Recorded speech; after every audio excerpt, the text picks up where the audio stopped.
Hello and welcome to another episode of the FemiNinja Project. And thank you so much for tuning in. I really appreciate it. I have a really special treat for you today. This is going to be a very fun, uplifting, and entertaining episode. At least I hope so, because I don't have one guest. I have two guests today. They happen to be husband and wife, so this is going to be interesting.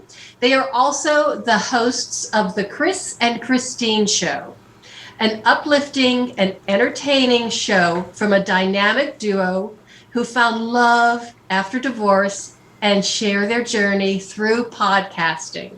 So Kris and Kristine, welcome to the show. Oh, well, thank you for having us on. This is quite a treat. Yeah, thanks so much. And it's like you're getting a buy one, get one free special here. 2 for the price of 1. I love that. I got a BOGO here. Yeah, you do. Check that out. How are you doing today, Cheryl?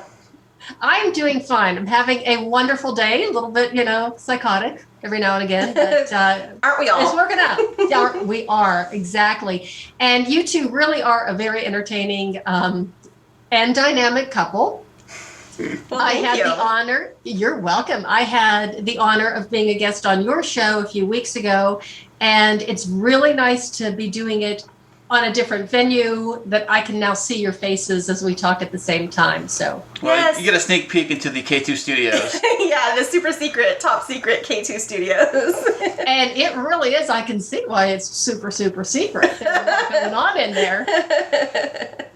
Yeah, And we're excited to be here with you, and our kiddos have loved the episode that you were on our show, and listening to you talking about your journey is just very inspiring, and so we hope to leave your listeners with just a little tidbit of that inspiration if we can. Oh, I know you can. So what I really want to start with is you two you're fairly newlyweds, right? Yes. Yeah, I guess you would call that, yeah. I mean, 7 months going on 17 years, what's the difference? 7 Exactly. months, yeah. 7 months. Okay, that's definitely newlywed. So how did the two of you meet? Well, actually, Kristine want to tell a story. Oh, you want to tell my version or you want to tell your version? Well, there's her version, there's my version. Yeah, So. there's the truth, and then there's Chris's version. No, my version is the Okay, truth. great. So this is what we're going to do. We're going to have Kristine tell her version of the story. Then we'll have Kris tell his version of the story. And then we'll kind of put the two together in a blender and see what comes out. I like that. All right, so no interrupting then, Kris. That's hard. Okay. So, I came out of a divorce about 5.5 years ago, and went through a period of really trying to figure out the online dating scene. And let me tell you, it is rough. It is difficult.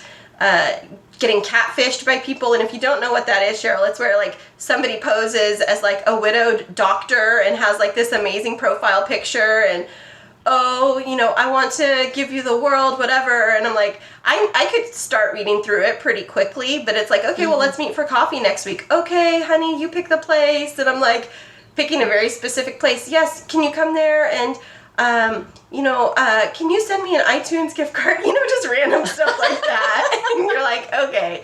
So I was making my way through it, and I finally just got exhausted with it all. I feel like I was like hyper on online dating. I was trying to like get into all of the different apps, and it was this like volume. Like if I weed through like 100 different people, then I've got to land on one that's at least decent. But it just got exhausting, so I took a break from it for a while, and then about 6 months, I took a break, and I finally decided to join back, but didn't want to go into all of the little, we call them like the instant gratification apps, the one where it's like swipe right, match, and then you have to start all these conversations. Instead, I decided to pay for a subscription to Match.com, which I had done one time before, and I was on the app for about, 2 weeks maybe. And then I had the paid subscription so you could see who's looking at your profile. So I saw this guy, kind of cute, kept like peeking at my profile. And so then I'd hop over and look at his, and then he'd peep at mine and I'd look at his. And I had this like internal desire to be pursued, quote unquote. So I was like, I'm not going to message a guy. He's going to have to message me first. But then after like 3 or 4 times of this guy looking at my profile, I'm like, maybe he's just shy. Or maybe he doesn't know how to initiate conversations with girls, so maybe I need to make the first move. And so I messaged Kris, and he had a really cute picture of him with his boys, and then some other really nice ones of himself. But the interesting thing about Kris is on his Match profile, he was very blunt. He's like, I'm a single father. I'm really looking for other people that are single parents because they'll understand things a little bit more. Bought my first home by myself in San Diego, which is a really big deal if you live down here. And he like said these different things. And I was like, well, he's pretty upfront and pretty stable and looks like a nice guy. I don't think he's a serial killer. So Not yet. Maybe I'll reach out. And so then, I messaged him and he got back to me pretty quick. And we were going back and forth for a few days. And then I was like, okay, I don't want a pen pal, thinking in my head. So I was like, well, we should get together sometime. And Shell, you won't believe. His response was like, well, I'm busy. I'm super busy. I'm always busy. I'm very busy. Like, this is literally his message to me. And then after, of course, first of all, I was miffed. I was like, who does he think he is? Thinking he's busy. I'm a single parent. I work full time. I run a business on top of that. Psh, who does he think? Like, he doesn't get my time. But then I was intrigued. And I was like, I want to know more why he says he's so busy. At this time, I didn't even know what he did for a living. And I thought I put it in the profile. No, you didn't. You didn't put it in your profile. Oh, okay. Yeah, you didn't put it in your profile, so you're like a man mystery. Oh, for all I know, you could fantastic. You could have been a catfish widow doctor. That was me. That was another profile I had. Okay, one question. Yeah. One question before you continue. Had he ever asked for an Apple card? No, he had not. Starbucks card, I think it was actually. No. So we chatted back and forth for the rest of that day, and then I get a message that he says to me, well, I'm going to be tomorrow, or it was like a Monday, and he's like, well, Tuesday is my really busy day, so don't be surprised if you don't hear from me at all. It's just a really busy day, so anyways, good night. And that was it.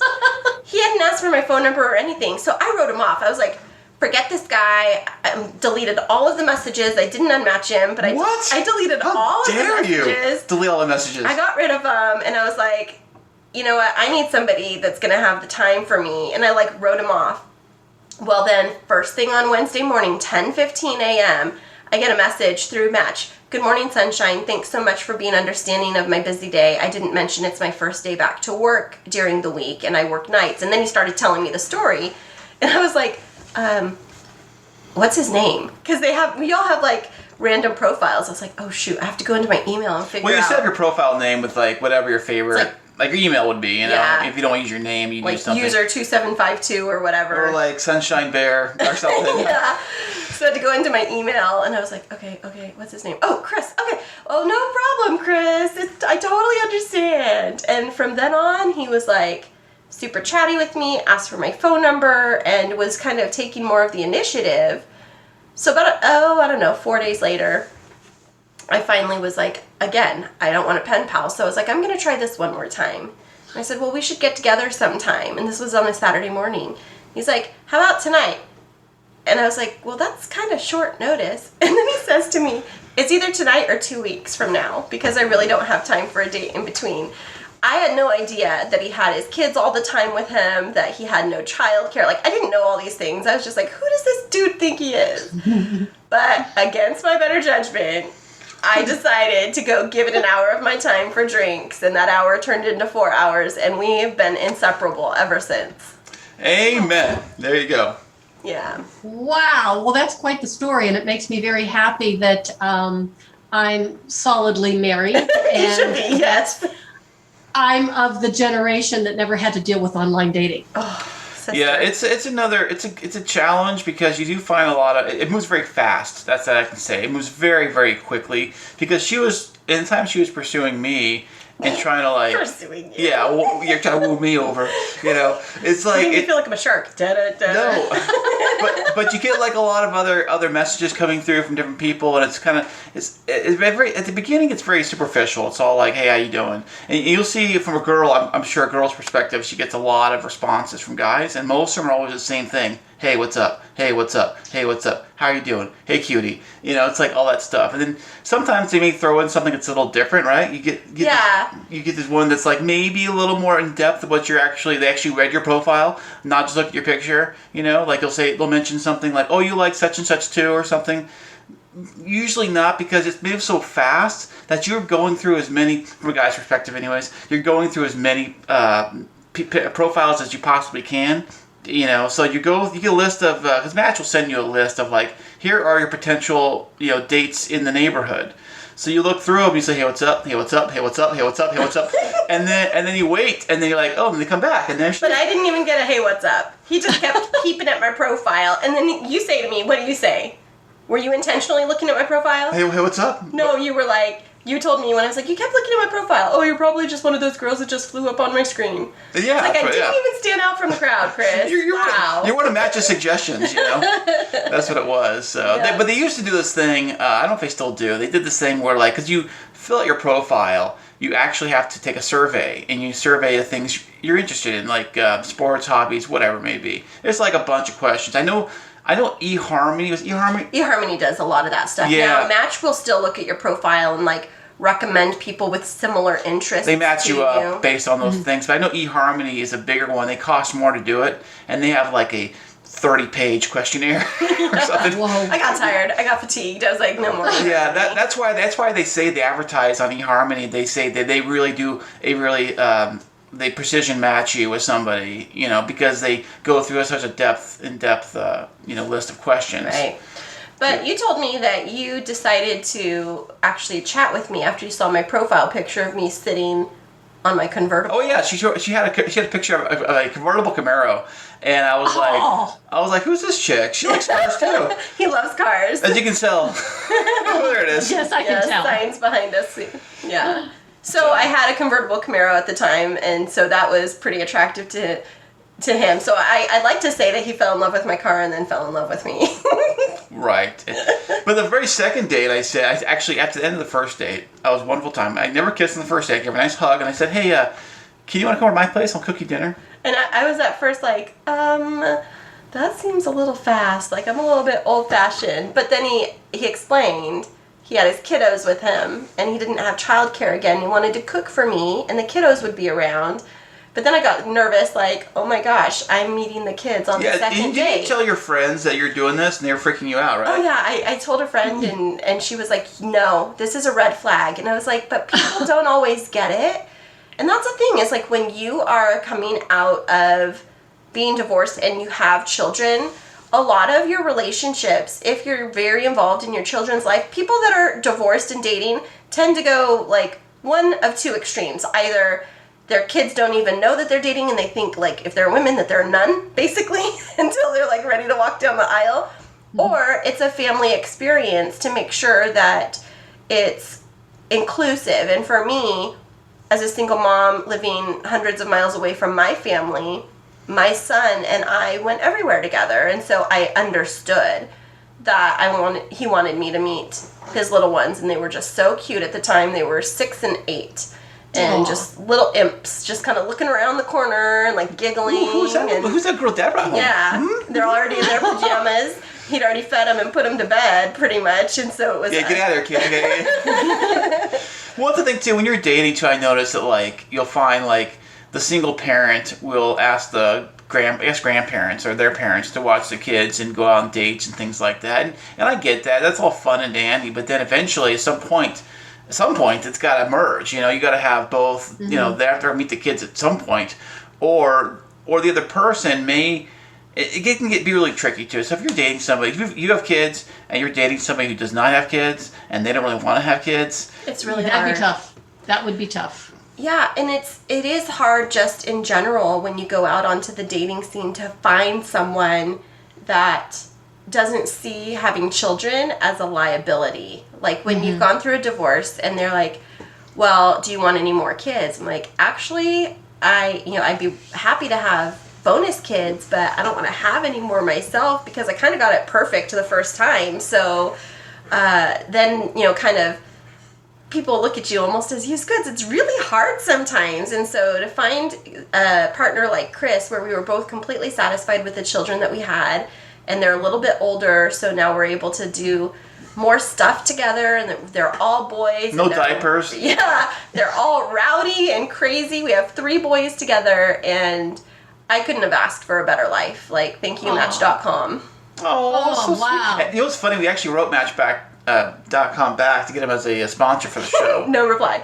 But we did like post our little wedding story, and we try and tag them in different episodes of our podcast because, you know, I was ready to give up. I just felt like... And I was too. Honestly, like, my side of the story was that I was dating quite a bit through Match.com. I actually had the profile way longer. I had it for like a couple of years, really, because I had it, and then you buy it like bulk, right? You buy it in time. Discount dating is what we call it. Yeah, pretty much. So if you buy it by per the month, it's like X price, right? But if you buy like 3 months worth, it's a little lower. If you buy 6 months worth, it's a little lower than that. So if you buy like 6 month block of Match, they try to sell you on that.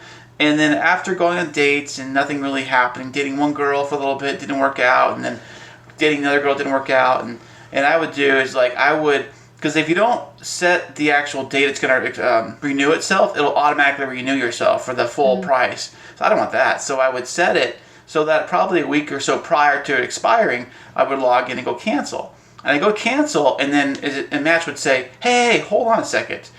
If you renew again, we'll give you, 80% off your next 6 months. I'm like, all right, fine, let's just do it. So I would be a sucker, and I would go back into it and do another 6 months for the 80% off because I love a good deal. And but that's when I met Kristine. It was towards the end. It was almost. And you got the ultimate deal. It was. I was just about. It was coming up to the end. It was about to expire. Maybe like a month before it expired. And I was just about to go close it out be done. This time I'm done. I'm not renewing it. I don't care what kind of offer they throw at me. I'm done with it. And that's when this lovely lady over here actually hit him up. hit me. She hit me up, and I was gonna say that she came after me. That's fine. I know how to make the first move. I'm not shy about that. Yeah, it's true. And she's not shy about posting pictures of herself sitting on a convertible. Oh, I know. I was very proud of that car. Another thing too, speaking of posting pictures, I posted pictures of the kids in my shot, a lot of my shots, and a lot of people they do. I think it's kind of odd. They will post pictures of themselves with their kids, but they'll black out their face with a Sharpie on Photoshop thing of the kids' faces, so they're not identifiable or whatever. Because you don't want creepers. I wasn't thinking about that. I was just thinking like, here are my cute kids, and here's me as a family. I wasn't even thinking about that angle of it, if that makes sense. Mm-hmm, so I just posted there's a cute picture of me and the kids. I'll put that up. I like this picture. I'll put it up. I don't want to like block their faces. I just thought that was kind of weird, but yeah, but there are creepy people everywhere. Yeah, there are. But that's a bit of our story in a nutshell of how we met, and we were together for almost 3 years, so like 2.5 years before we ended up getting married in the middle of the pandemic. Oh, my goodness. Well, that was probably smart because it cut back on the guest list, so you didn't have to spend too much on the wedding. That is true. It was definitely smaller. Well, it was planned for Hawaii, and we had everything bought and paid to go to Hawaii. Oh. And during Hawaii, they locked everything down. And actually, we're still out about $2,000. But that's okay because our wedding here was even more beautiful than it ever could have been in Hawaii.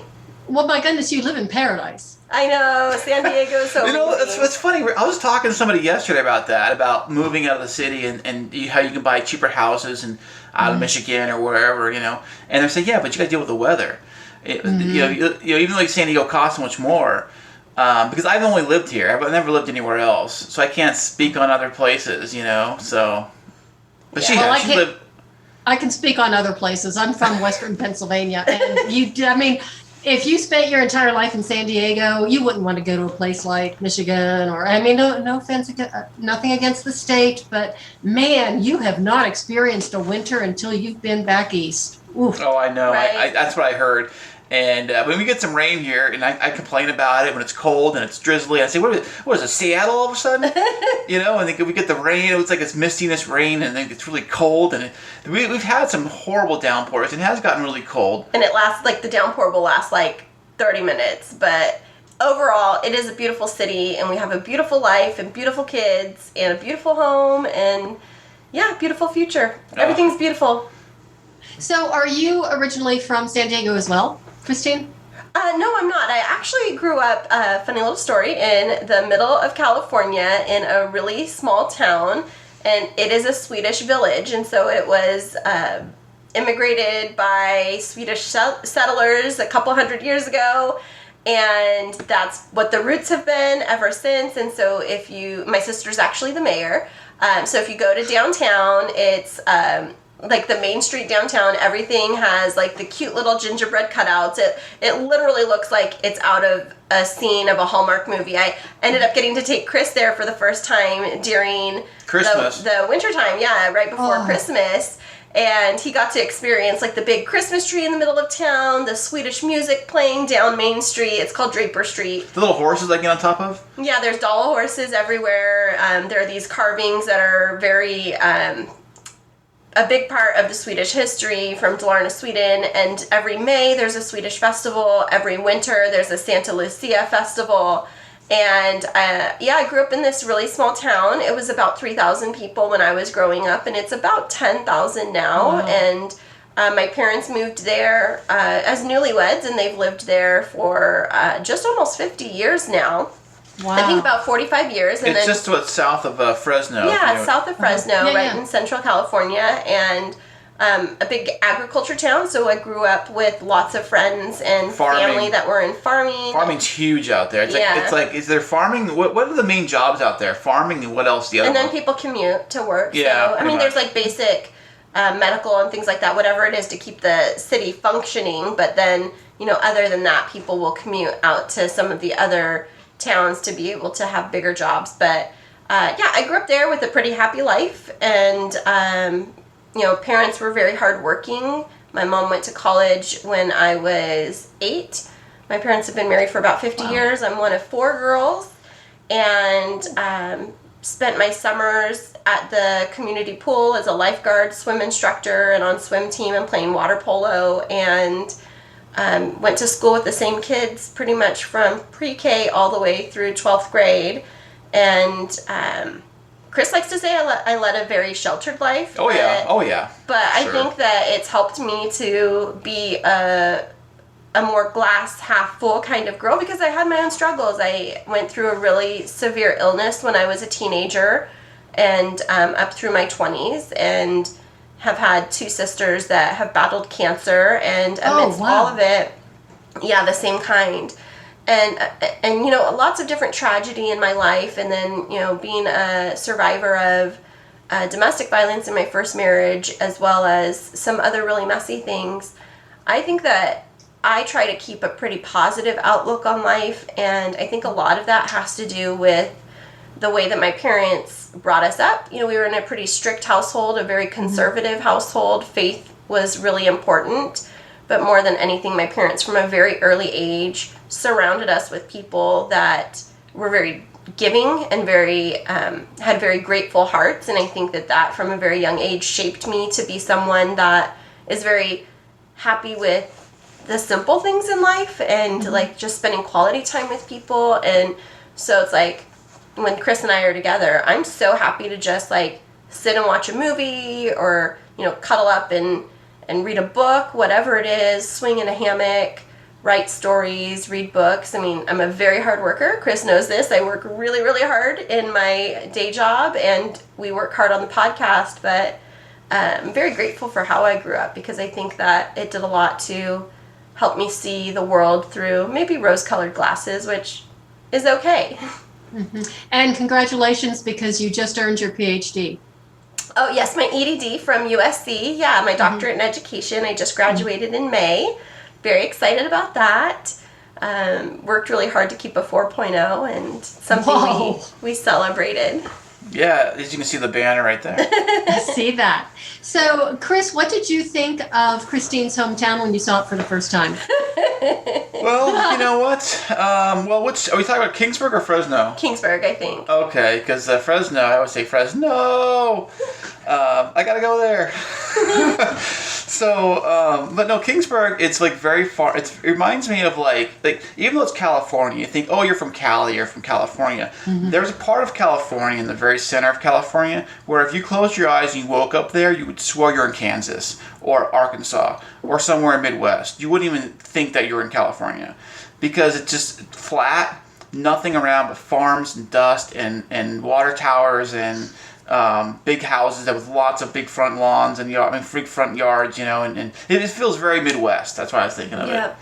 So different when I'm from. I'm more from like hills and city and the ocean and all that type of stuff. And and clean and clear air and things like that. One thing with the air in the Central California, Kristine actually told me about this, is that the air is very bad in Central California because what the smog comes in from Sacramento, from San Francisco, you said? Yeah, so there's a really high particulate count in the air there, so there's frequently air quality warnings, and so it's basically a trough because it's a valley between northern and central California, and then it's wrapped around by the coastal range on the west and the Sierra Nevadas in the east. And so what happens is in the North Bay area near San Francisco, the air kind of enters in, the fresh Gulf Stream, whatever, kind of enters in, and then it circles down to right down in Kern County area and Bakersfield area, and it's like this. I wouldn't call it a cyclone, but it's a cycle where the air flows and then it circles back up and then it dies basically over the Central Valley. And so everywhere we know, as wind blows, different particulates get picked up, and wherever they settle, that's going to impact air quality. And unfortunately, that's what happens over the Kingsburg, Fresno, kind of that whole Tulare corridor, that whole area. And so there's a lot of smog. There's a lot of childhood asthma. Oh, yeah. And then the fog is great. The fog is like some of the worst fog you ever seen in your life. I heard another driver I work with was telling me when he used to drive a truck through that area, that whole interstate, whatever, is it 40 or... Is it 40 I'm thinking of? No, the 99. 99, I don't know. What's some freeway that goes through there? It's like known for semi-wrecks and crashes. Just known for it because it's so bad. And, you know, people could, like Chris would look at it and he would see all of the things wrong with it. But when that's where you're raised and you have the memories attached to it, it's like you bloom wherever you're planted. You figure out how to find the good. And I think that that's been a lot of my philosophy in life. And so when I relocated down to San Diego, it's always like, let's figure out how to make this version of my life the best possible version of my life possible, because you really only get one, and it's up to us to be able to choose how we spend our energy. And so for me, I choose to spend my energy on the positive. Fantastic, baby. What brought you to San Diego in the first place? It was me, actually.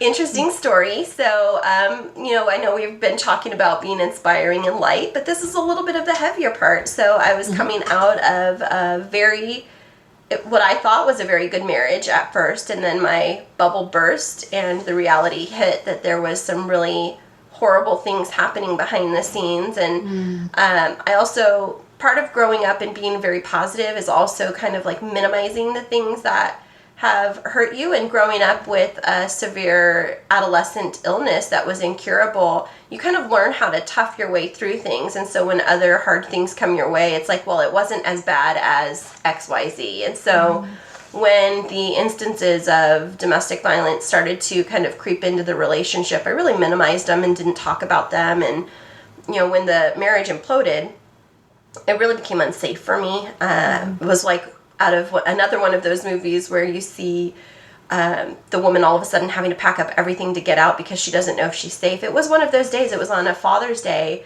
about how ironic, actually. Yeah, it was like Father's Day like 5-6 years ago, and I just come home from my parents' house, and I just said to them, like, I have to get out of here. I think something's going to happen. He's coming right now, and I don't know if he's armed or not, and so I had to move out, and we got like 10 boxes.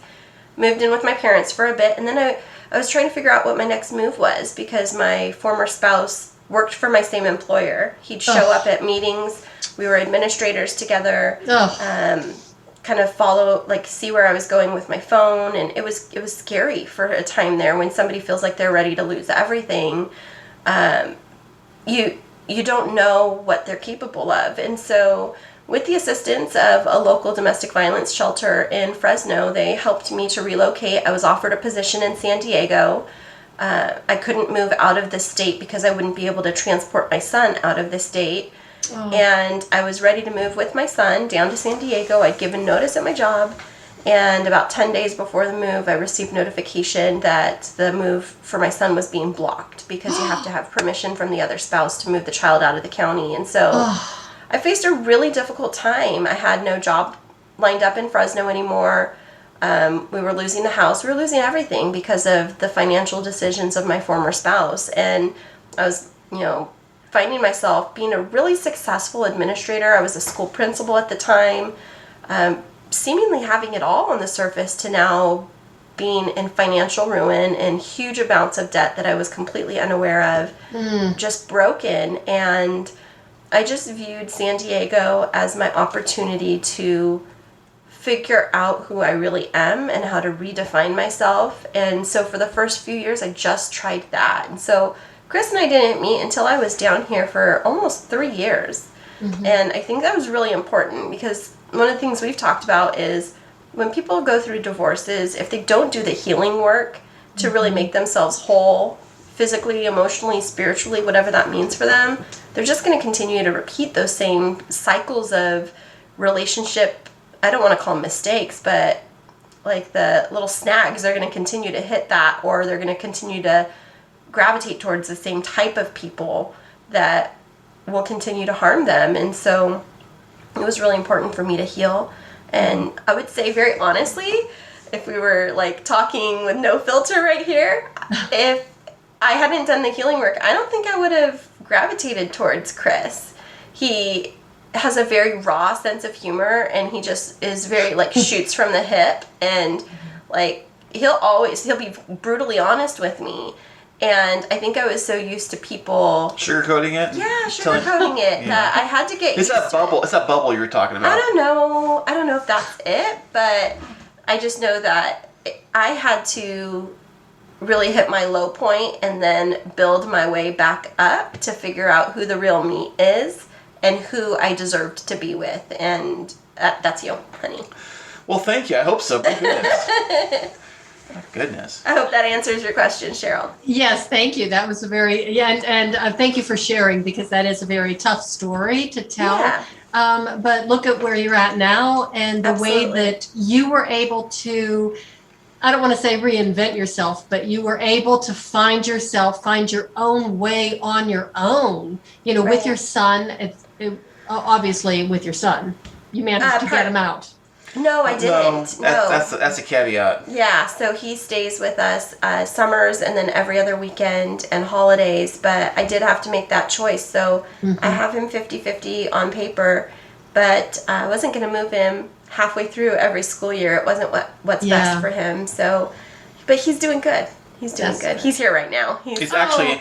He was knocking on the door just before he came on today. Yeah. And we're like, okay, Z, okay. He's like, can I stay on? Can I come on? We're like, no, you gotta go in the other room. Oh, I would have loved to have seen him.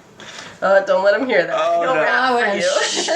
We'll try singing or something. I don't know. Okay, so that brings me to another question, and I'll let Kris handle this one, because no problem. What you got? I can already tell just by talking to you, the two of you, your energy, and even listening to how you talk about your kids, your boys.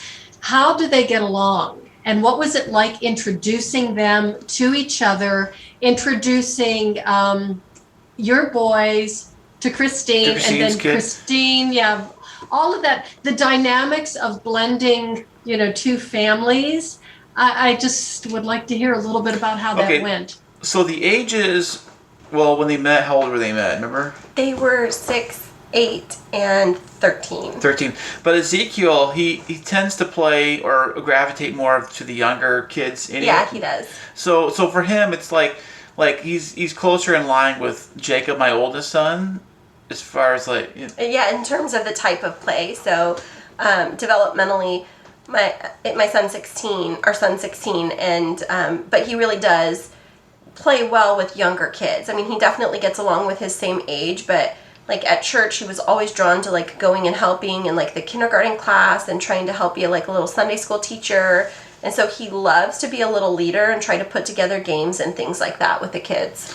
So when it comes to them playing along, they were doing great. Three of them, like three amigos, always run around and play, and they hit it off great. But there are some frictions sometimes where my youngest and Ezekiel, her oldest, would play in the third wheel, be kind of feel like he's left out of the group, and they're like, they're picking on me, or those two are ganging up on me, or whatever, and like now they're like three brothers, and they really do get along great for the most part. But sometimes they do want to wrestle a little too much. The two older boys, it's this male like testosterone is really flowing, and they really want to like wrestle a lot. And Zeke all of a sudden he's into like boxing and MMA kind of stuff now, physical fighting, and my oldest kind of is too a little bit, but not the extreme where he wants to take classes or anything like that. So they start to wrestle, and then sometimes they'll push gets to shove where I have to break it up, where I think they're going to throw blows, you know, at each where other. it starts out as like a game because they really are like trying to practice martial arts or whatever, but then somebody hits someone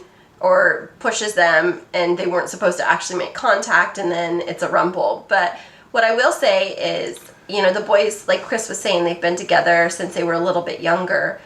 The dynamics have shifted as the boys have started to be mature into young men, and they're starting to, like you said, have more hormones and be a bit more emotional, and really trying to wrestle with that whole dynamic. And so having a house full of testosterone, I was raised with girls. I'm always like, careful guys, careful. And Kris is like, they're just being boys, it's okay. I'm like, somebody's gonna die. So that was my next question. I wanted to point that out because there you are, Kris, you've got the two boys and you've got your boy Zeke, but you grew up in a house full of women. And I did. I grew up in a house full of women, so I know what that's like. But I have to tell you, because I've got 4 sisters, so I come from a house of 5 girls. But we were a lot more like the boys in some ways. I mean, we would get into some really, you know, rough and tumble fights. I mean, not when we were teenagers, but in that, like, you know, older children, you know, moving into like, you know, 10, 11, 12. It was kind of ugly on occasion. Yeah, I mean, one of my sisters and I definitely threw blows, but it was over shoes. I mean, it's like all about the perspective. It's the difference with the boys is they bond through physical types of sports. And so like last night we were having dinner with some friends over at their house. We're just starting to socialize again post-COVID. And they had this pool with a ledge, and the boys decided to play King of the Mountain in the pool. And so, you know, it's throwing each other off of the step into the water. And wrestling in the pool. Yeah, and like pretend they're like boxing in the pool or something. Right, I don't know what and they're like, even doing. like grabbing them around the waist and like throwing or jumping off. And I'm like, careful, somebody's going to get hurt. And I know. like, They were actually funny. We were at a party 4th of July, and they had a fancy pool with like a waterfall and like a big ledge, you know, and like a statue on top of that. And the kids were climbing on top of that and jumping off into the pool, like knuckleheads. They were doing that over and over and over again. There, whatever. It was completely safe according to them, but my mama heart was like, somebody's gonna end up busted up. And so what I'm having to learn is how to allow them to make some of those mistakes and learn from them. But still keep them alive. Right. So. Well, okay, so now I want to know about, Kris, you tell me how the podcasting started and who came up with this idea. That's right. Well, first off, I've always had a fascination for radio and morning radio. Because my day job, my actual job that pays the bills, I guess you'd call it, is I've always been a truck driver or in driving of some sort. So I am a commercial driver. I transport gasoline. I deliver gas to the gas stations locally here in San Diego. I don't go outside. We'll go to LA once in a while, but it won't go like coast to coast or anything like that. So while I'm in the truck, all you have is radio or something like audio something. So I've always listened to a lot of morning radio shows, and then I realized that the morning radio shows I would listen to, because I would work night shift, so there's no morning radio show on night shift. But there is podcasting. A lot of these morning shows, what they'll do is they will package their morning show and put it on a podcast, and then you can listen to it at your convenience. So I was listening to a lot of that stuff, and then I started listening to some other podcasts too, and then I started, like, I've always loved radio and podcasting. In fact, I wanted to be in radio, probably back in the 90s.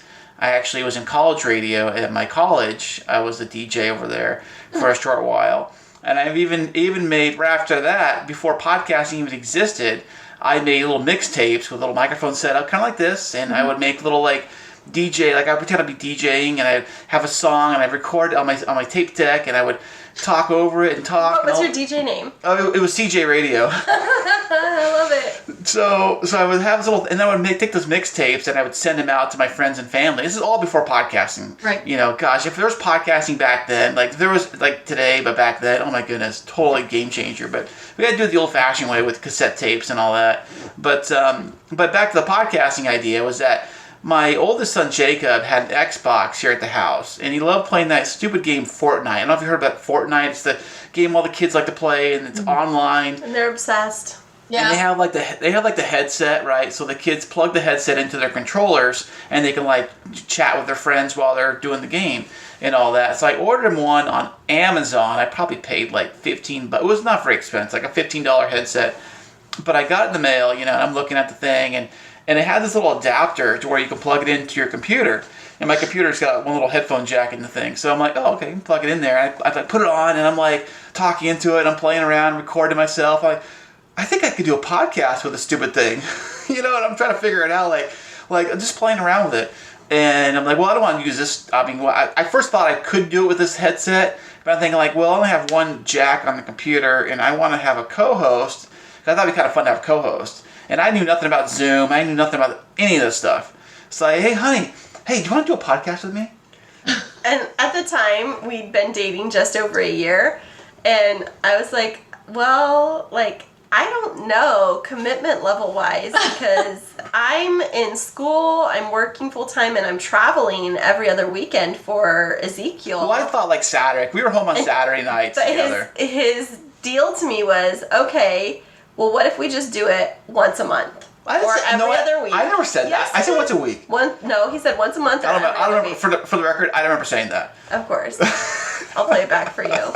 And so at first it was just going to be this, like, let's try it every other week or once a month and just see how it goes. But after that first episode, we got a ton of listens. And people like your friend at work said they listened to it and actually liked it. And other people at my work said they liked it. I was like, what? Really? Because I thought it was bad. I thought the first episode was like...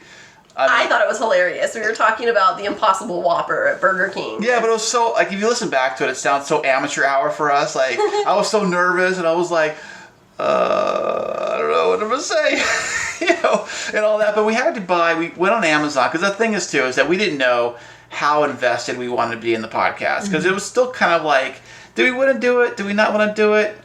You know, I mean, we either go bowling tonight or we can do a podcast. So it's just, something for fun to do tonight, right?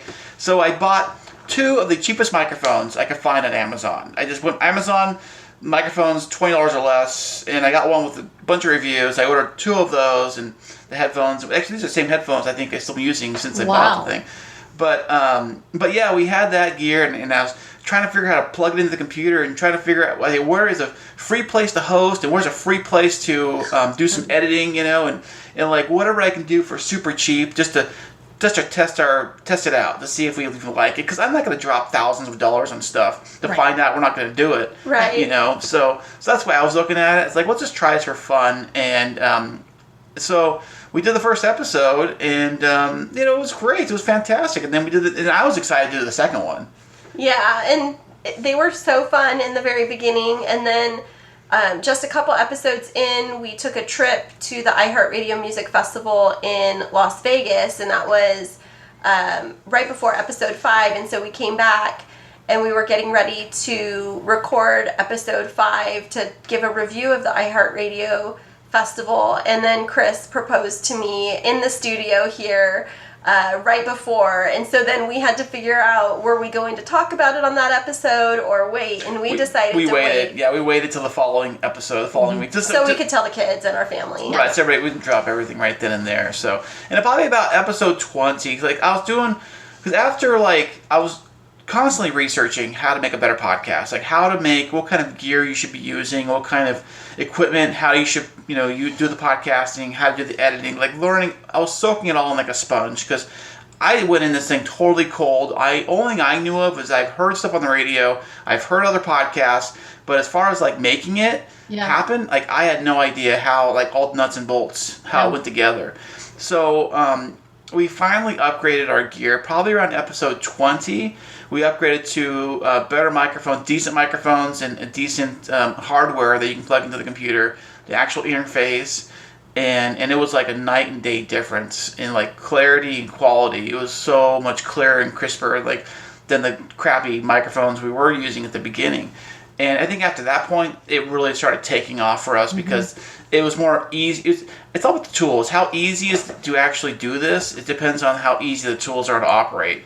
So if you have really easy equipment to use and it sounds good and it takes the editing process and makes it super easy to do, then it's less work on us, less stress. Because I was spending lots of time after we recorded an episode. I would spend hours that same night editing the thing. Because I was like, I gotta get out that right now. It was like Saturday night, 1 a.m, and I'm still figuring this thing out, editing, and then trying to get it out. Because I didn't know you could delay episodes. I didn't know.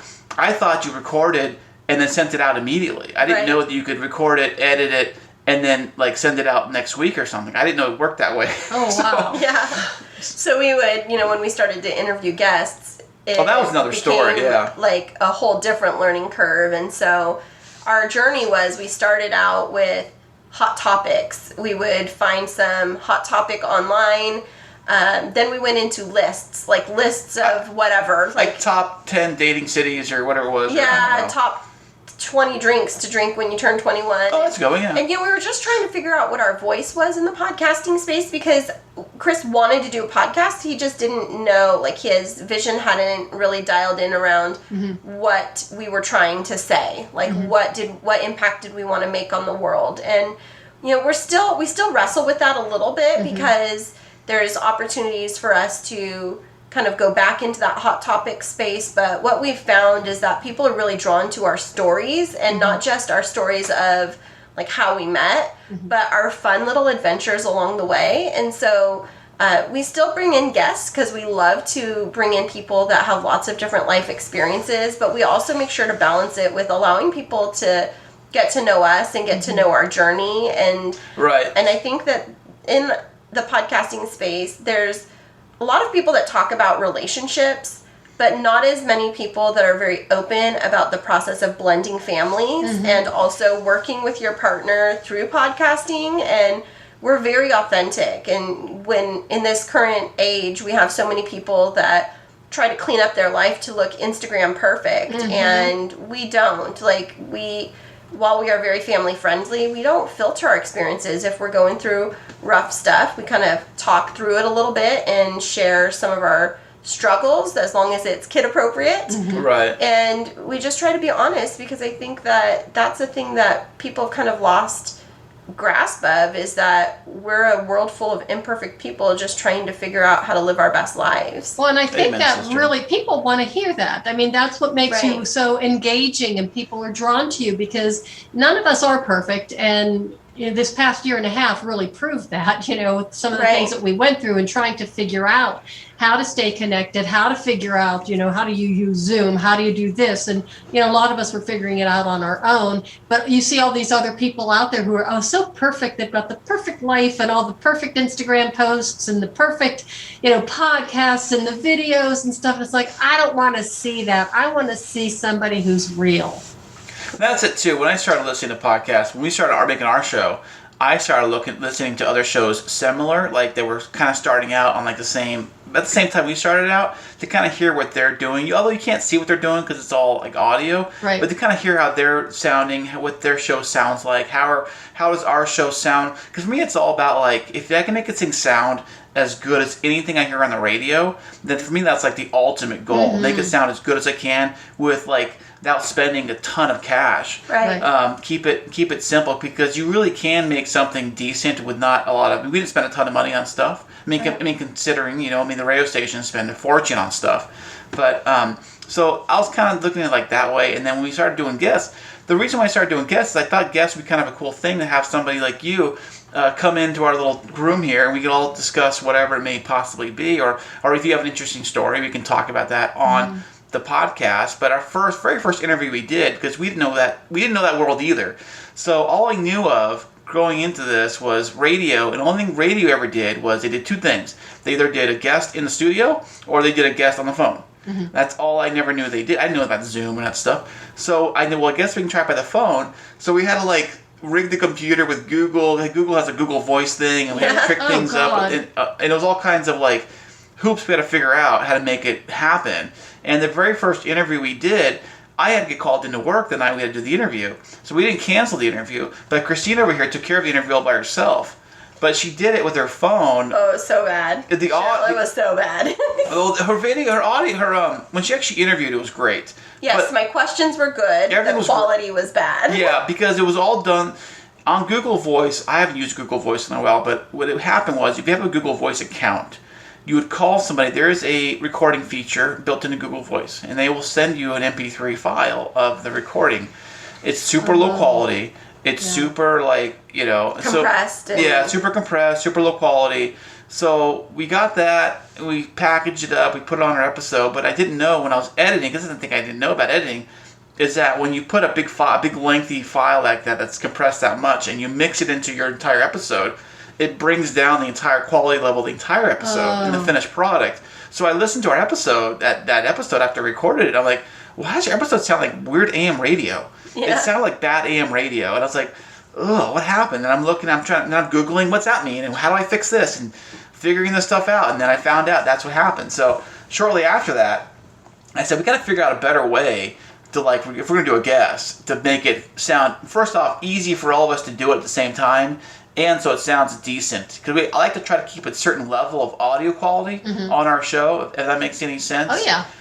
So he's an audiophile. Not quite that extreme. Yeah. There's an extreme audiophile where, like, every little, like, thing matters, But I will say for Kris, he's been self-taught and very self-motivated when it comes to the podcasting space, and has had a lot of people reach out to him through Twitter and social media for advice. So much so that he has a second podcast called Podtastic Audio to help focus on small up-and-coming podcasts to help them really have the highest quality that they can in terms of production value, and he goes through all of the different aspects of it and releases a weekly episode of that. And podcasting, it wasn't something that I ever thought that I would do.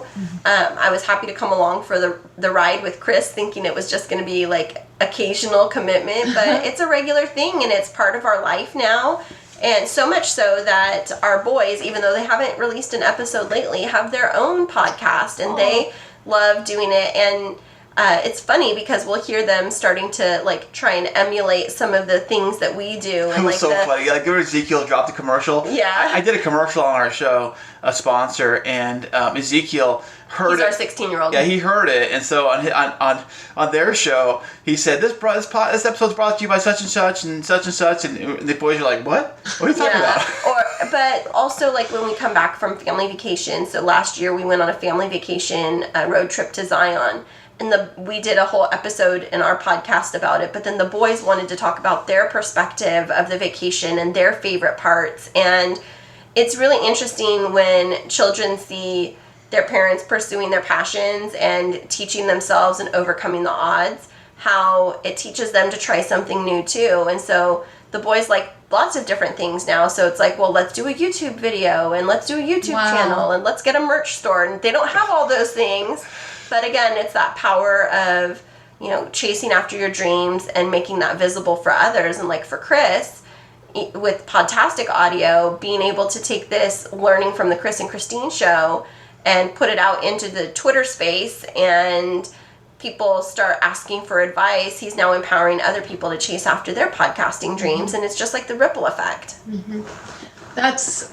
Have you ever thought about monetizing that, Kris? I mean, you're the second person in a week to tell him. I mean, I'm listening to this and I'm processing all this information that you're talking about, and I'm thinking, is he offering this for free? And I can kind of see.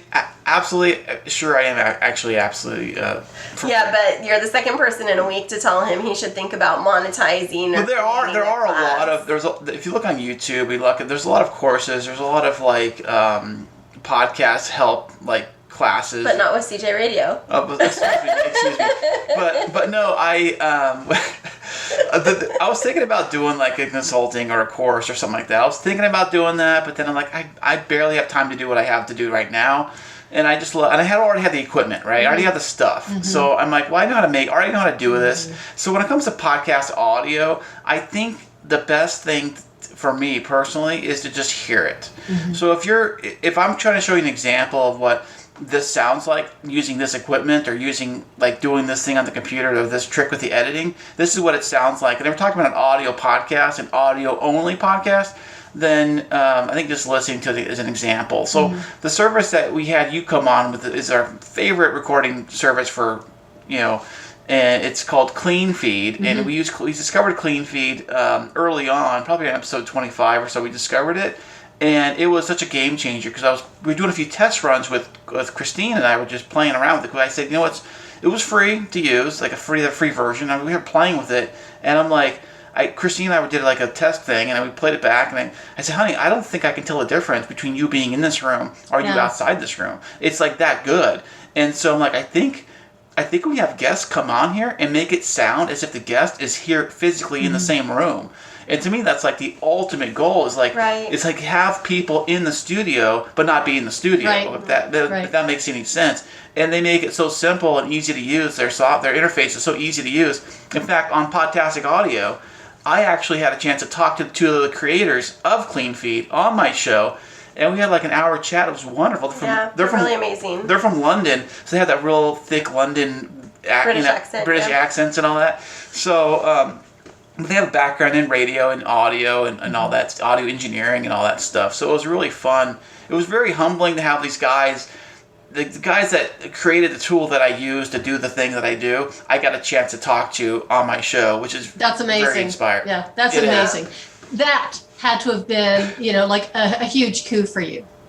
It was. I was a little nervous. I don't know if you can tell on the show, but I was a little nervous, But that was our second conversation with them. So they asked to meet with us via Clean Feed, just not recorded, just to get to know a bit of our story, and then they offered to be on Kris's show also. And so, those types of experiences are really, really amazing. But, one thing I know about Kris is he could talk about podcasting for hours and hours and hours. But and it's funny, there's so many layers to podcasting. Everybody just thinks, there's so many groups and so many different ways you can do it, and there's so many different tools you can use, and there's just so many different hosts, and there's so many different genres. I've never met somebody as enthusiastic about podcasting as you. Yeah, he's pretty fired up. He is definitely fired up. I think it started back when I did my mixtapes back in the day.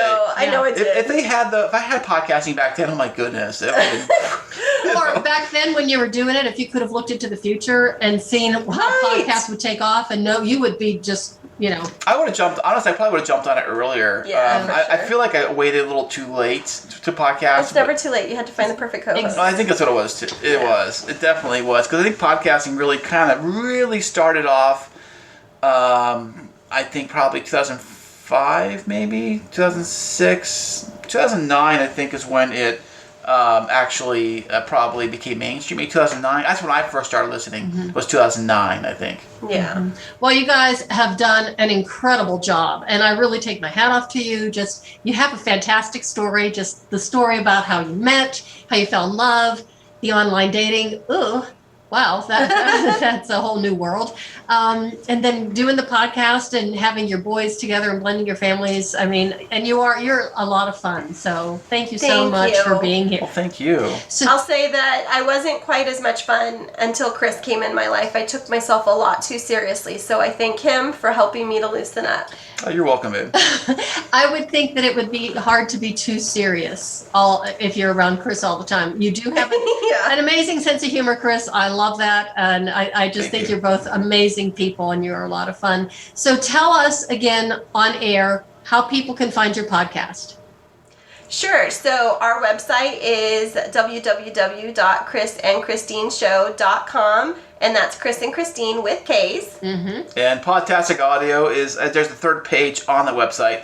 Podtastic Audio is on there too. But if you want to go straight to the source, you can go to anchor.fm/Podtastic Audio. And to find our podcast, The Kris and Kristine Show, we are on a number of large streaming platforms, including Apple, Google, iHeartRadio, Spotify, and a number of smaller streaming platforms. And you can find us as The Kris and Kristine Show on all of those different platforms. And again, it's Kris and Kristine with K's. And you can find us under the same names on social media. We're on Twitter, Instagram, and we also have a Facebook page. So Yeah, basically, but mainly, if you go to the website, it has everything there. okay. Yeah. So basically, if people can't find you, they're just not looking because you're everywhere. Yeah, exactly. Right. And it's Yeah. also spelled. We have to specifies that the thing is spelled with K's, Yeah, not with Kris and C's. Kristine with K. Because I've had people say, "Why is it spelled with K's, not C's, and or whatever?" So we have to say that. Yep. Well, I like it because you call yourself the K2 show as well.